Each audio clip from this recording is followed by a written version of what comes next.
آپ کا بیٹا آج شام تک کا مہمان ہے، اس کا کوئی علاج نہیں۔ ڈاکٹر کے یہ الفاظ سن کر مولانا رو پڑے اور اپنے بیٹے کو گھر لے آئے۔ گھر پہنچے ہی تھے کہ دروازے پر دستک ہوئی۔ مولانا دروازے پر گئے، باہر ایک بوڑھے شخص کو کھڑے پایا۔ حضرت نے سلام و دعا کے بعد پوچھا، بابا جی خیریت سے آئے ہو؟ وہ کہنے لگا، خیریت سے کہاں آیا ہوں، ہمارے علاقے میں ایک قادیانی مبلغ آیا ہوا ہے اور وہ لوگوں کو گمراہ کر رہا ہے۔ پوری امت گمراہ ہو رہی ہے اور آپ گھر سے ہی نہیں نکل رہے۔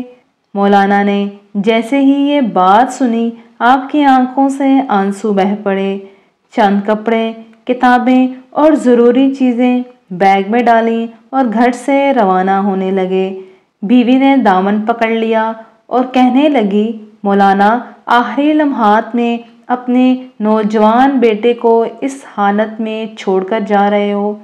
مولانا نے آسمان کی طرف نظریں اٹھائیں اور کوئی جواب نہ دے سکے تو بیٹے نے کہا، ابا جان میں آج کا مہمان ہوں، چند لمحے تو انتظار کر لیجئے، میری روح نکل رہی ہے، مجھے اس حال میں چھوڑ کر جا رہے ہو؟ مولانا نے اپنے نوجوان بیٹے کو بوسہ دیا، رونے لگے اور فرمایا، اے بیٹے بات یہ ہے کہ میں محمد صلی اللہ علیہ وآلہ وسلم کے دین کی خاطر جا رہا ہوں۔ کل قیامت کے دن حوض کوثر پر تمہاری ملاقات ہو جائے گی۔ یہ فرمایا وہ گھر سے روانہ ہو گئے۔ اڈے پر پہنچے، ابھی بس میں بیٹھے ہی تھے کہ چند لوگ دوڑے آئے اور کہنے لگے، مولانا آپ کا بیٹا فوت ہو گیا ہے، اب رک جائیں اور اس کا جنازہ پڑھاتے جائیں۔ مولانا نے روتی ہوئی آنکھوں سے مگر مضبوط لہجے میں فرمایا، جنازہ پڑھانا فرض کفایہ ہے اور امت محمدیہ صلی اللہ علیہ وآلہ وسلم کو گمراہی سے بچانا فرض عین ہے۔ فرض عین کو چھوڑ کر فرض کفایہ کی طرف نہیں جا سکتا، اور پھر وہاں سے روانہ ہو گئے۔ اس علاقے میں پہنچے، اللہ تعالیٰ نے کامیابی عطا کی، وہ قادیانی مبلغ شکست کھا کر بھاگ گیا۔ 3 دن کے بعد مولانا گھر واپس پہنچے۔ بیوی قدموں میں گر گئی اور رو کر کہنے لگی، مولانا جب آپ جا رہے تھے تو بیٹا آپ کی راہ تکتا رہا اور کہتا رہا، جب ابا جان واپس آئیں تو انہیں میرا سلام عرض کر دینا۔